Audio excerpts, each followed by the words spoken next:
Greetings, Gothamites, one and all, to another Crowlection review. I am the Crowlector.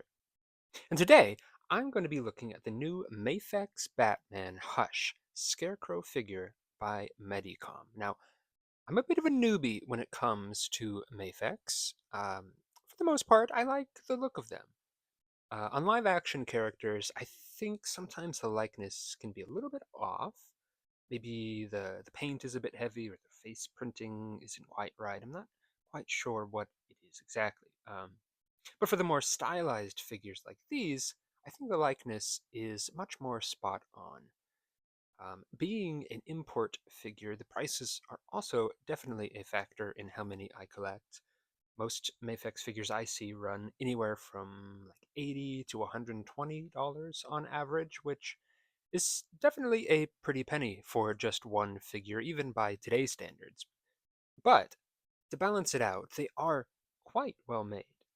There's almost always really good articulation, almost always decent accessories, and even though the plastic does often feel a little thinner, I've not had any breaks on the few that I've picked up over the years. The price, again, is definitely the main drawback for me, but obviously, when my guy Scarecrow is announced, I gotta break the bank a little bit. Now, this version is based on his appearance in the Hush comic book. There was a Hush animated movie released a few years ago now, in which they changed up the appearances of a lot of the characters to fit with the DC animated canon, Scarecrow included. But this whole line is comic based. Scarecrow's appearance in the Hush comic was rather fleeting. He comes in pretty much at the end, riding on a motorcycle. He causes a ruckus, recites a nursery rhyme, and checks out. Well, he gets knocked out. He takes a batarang to the face, which that'll do it. And that's about it. A few pages, a few panels, and boom, done. Not much impact on the plot itself, but he does play a larger role in the sequel, Heart of Hush, in which he helps Hush steal Catwoman's heart. Talk about going from 0 to 60. Also, he does not talk in nursery rhymes in the sequel anymore. I don't know what was up with that phase where Scarecrow only talked in nursery rhymes. He does it here and in Dark Victory, I know. Who knows? He's a kooky guy. But despite such a small appearance, I do feel like this version is very classic Scarecrow. His early 2000s look was used fairly often in marketing, or at least that's what it felt like. At the very least, it got a small little window where this was like the primary Scarecrow, or at least one very similar.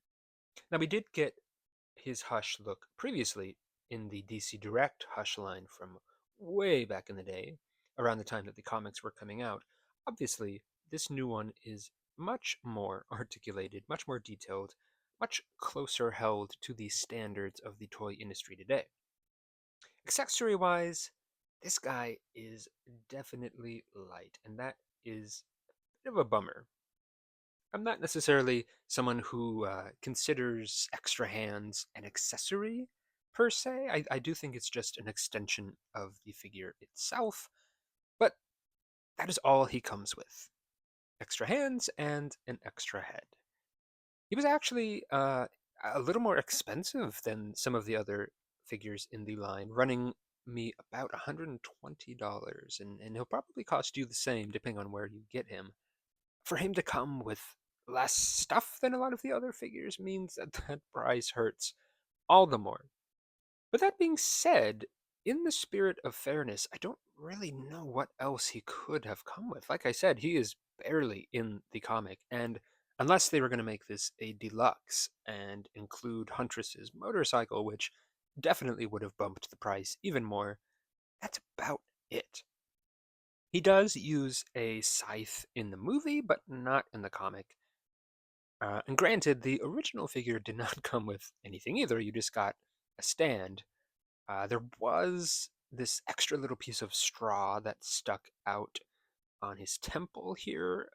Obviously, mine has been lost to time just because of how small a piece it is. He did use a piece of straw in the comic to dispense the toxin, so you could consider that an accessory, but there was no way for him to actually hold it. In this slight redesign, this version does not have that extra little piece. Probably, I would assume, just for breakage issues. You do get a stand here as well, which is nice, with a couple of different grabber options, even though he doesn't necessarily need the stand. Still, I never turn down a good stand. For every figure that stands easily these days, there's always one where you just cannot get it to stand without one. You do get those 3 pairs of interchangeable hands, so he has 4 pairs in all, and they all look appropriately creepy.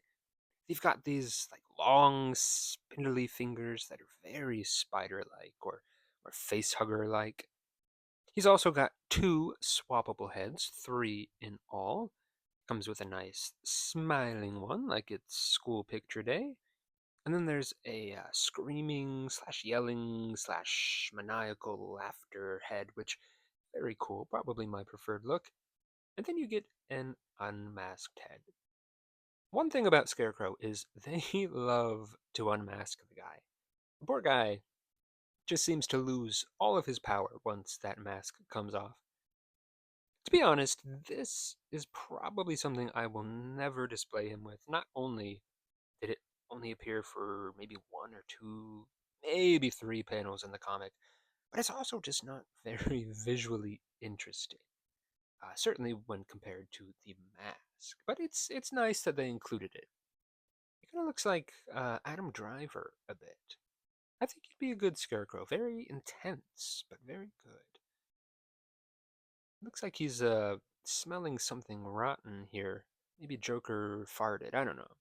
Here he is next to the other MAFEX Scarecrow from Batman Begins, and here you can see what I mean by a bit of a softer likeness on the live action figures. It's not bad, but it's also not quite Cillian Murphy. The mask on this one as well is a little off. It's much rounder, much smoother than the other Begins figures we've gotten.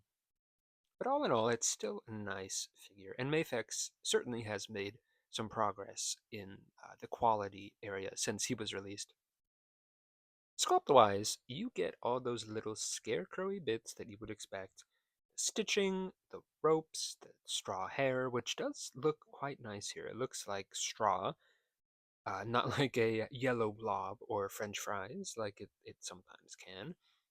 There's some nice clean paint as well, sort of a grayish brown color to him with some lighter bits on the mask, gloves, and shoes, and they did manage to capture his red eyes, which is a detail from the comics that I really appreciate.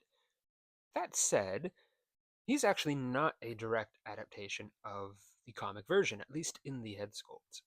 The original figure from DC Direct skewed much closer to the comic. He's got that longer, thinner head, whereas this one feels like it's kind of going more for overall realistic proportions versus the stylized Scarecrow that we're used to. He is missing that little checkered nose as well, which I always really liked. It helped give him that kind of stitched together, piecemeal kind of look. Oddly enough, the unmasked head is pretty spot on from the comics. I don't know, maybe the comic head just didn't translate well to what they were doing. Another difference is the arms. This guy has got really long arms, all the way down to his knees. He will have no problems at all touching his toes.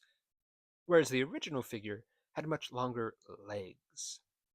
We never really see him standing head to toe in the Hush comic. We just get a few quick glimpses, and he's always bent over, either on the motorcycle or getting punched. So it's hard to know which one is more accurate. I would say probably the legs. It does look like he's got some long legs in the comics. And because those were from DC Direct and came out around the time of the comics, they were probably working closer with some of the actual concept art.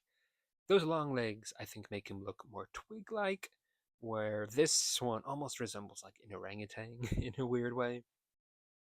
I don't think I've ever noticed that little toe strap on his sandals. I think I always just thought they were like boots or like a stocking on his feet, but my guy's almost got like a flip-flop thing going on.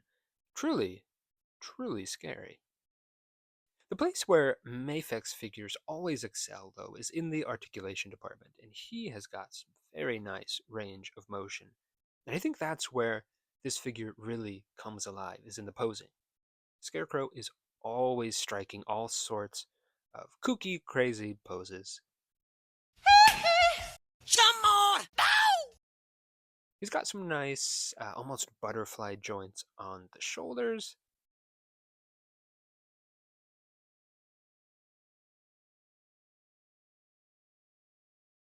Nice double elbows, swivel wrists. Now, the pegs on these are a little small, so I would recommend being quite careful when swapping the hand. He's got an ab crunch and a ball jointed torso. The skirt piece here is a separate piece, so you could move that however you see fit, probably even take it off if you want. Ooh la la. Ball jointed legs, though they don't go up too much because of the sort of V crotch here. Double knees and ankle and toe articulation.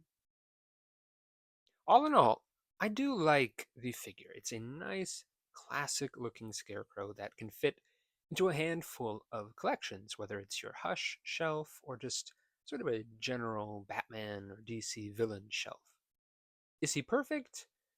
No. That price is a definite bummer, but if you can find him on sale, that will definitely help ease the pain a little bit. You can, of course, spruce him up with some extra accessories you have lying around, either a scythe or some smoke effects. He can definitely have some shelf presence if you let him. But let me know what you guys think down below, both of this figure and of his appearance in the Hush comics. Did you love it? Did he need to even be there at all? Let me know. I'll be back soon with more creepy collection reviews, so stay tuned for those. And in the meantime, stay spooky.